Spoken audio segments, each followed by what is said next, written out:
கள்ளிச்செடி என்ற ஒரு செடி இருக்கிறது. கிராமத்தில் போனால் பார்க்கலாம்.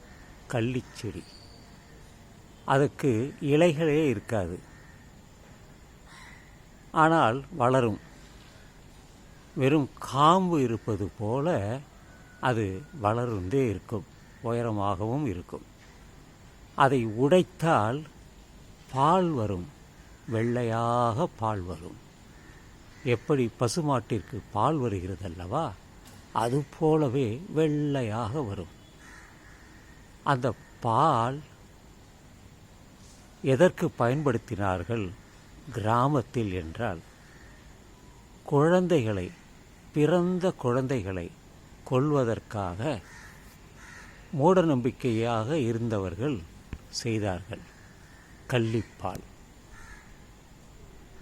ஏன் அப்படி செய்தார்கள் என்றால், ஒரு குடும்பத்தில் வரிசையாக பெண் பிள்ளையாக பிறந்தால் அந்த குடும்பத்தின் தலைவனுக்கோ தலைவிக்கோ அல்ல மற்றவர்களுக்கோ ஒரு சுமையாக இருக்கும் என்று கருதி அந்த குழந்தையை பாலோடு பள்ளிப்பாலையும் கள்ளிப்பாலையும் கலந்து கொடுத்து கொன்று விடுவார்கள்.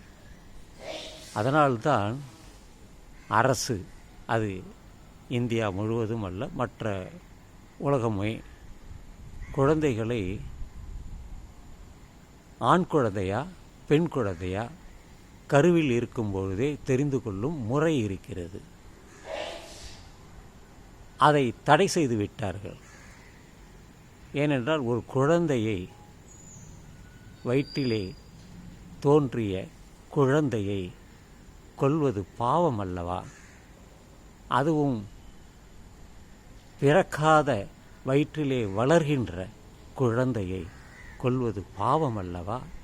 அது அறிவுடைமை ஆகுமா என்றெல்லாம் அவர்கள் சிந்தித்து, இனி கருவுற்றிருக்க பெண்ணின் கருவில் ஆணா பெண்ணா என்ற அறிவதை தடுத்து விட்டார்கள். ஆனால் இன்று முறை இருக்கிறது.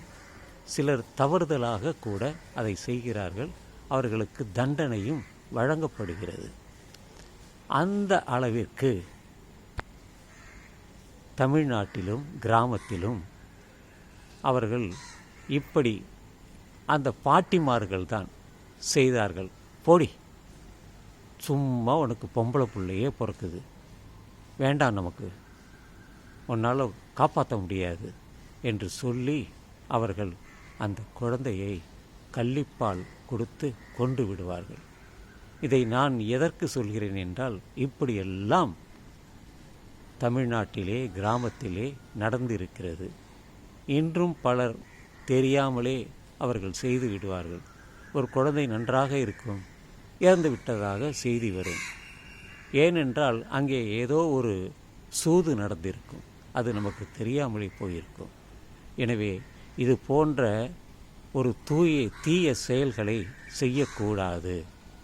அதுவும் ஒரு உயிரை கொல்வது பாவம் என்று கௌதம புத்தர் சொல்லியுள்ளார், மகாவீரர் சொல்லியுள்ளார், வள்ளலார் அவர்கள் சொல்லியுள்ளார், கொல்வது பாவம் என்று.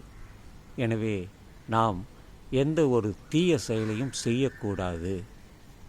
குழந்தைகளுக்கு நல்ல பழக்க வழக்கங்களை கற்றுத்தர வேண்டும். குழந்தைகளுக்கு, குறிப்பாக வளரும் குழந்தைகளுக்கு, பள்ளி செல்லும் குழந்தைகளுக்கு நல்ல செயல்களை செய்வதற்கான அவர்களுக்கு அறிவுரைகளை பக்குவமாக அவர்களுக்கு சொல்ல வேண்டும். எனவே அந்த பழைய காலத்திலிருந்து மாறி தற்பொழுது நவீன காலத்தில், விஞ்ஞான காலத்தில் நாம் வாழ்கிறோம்.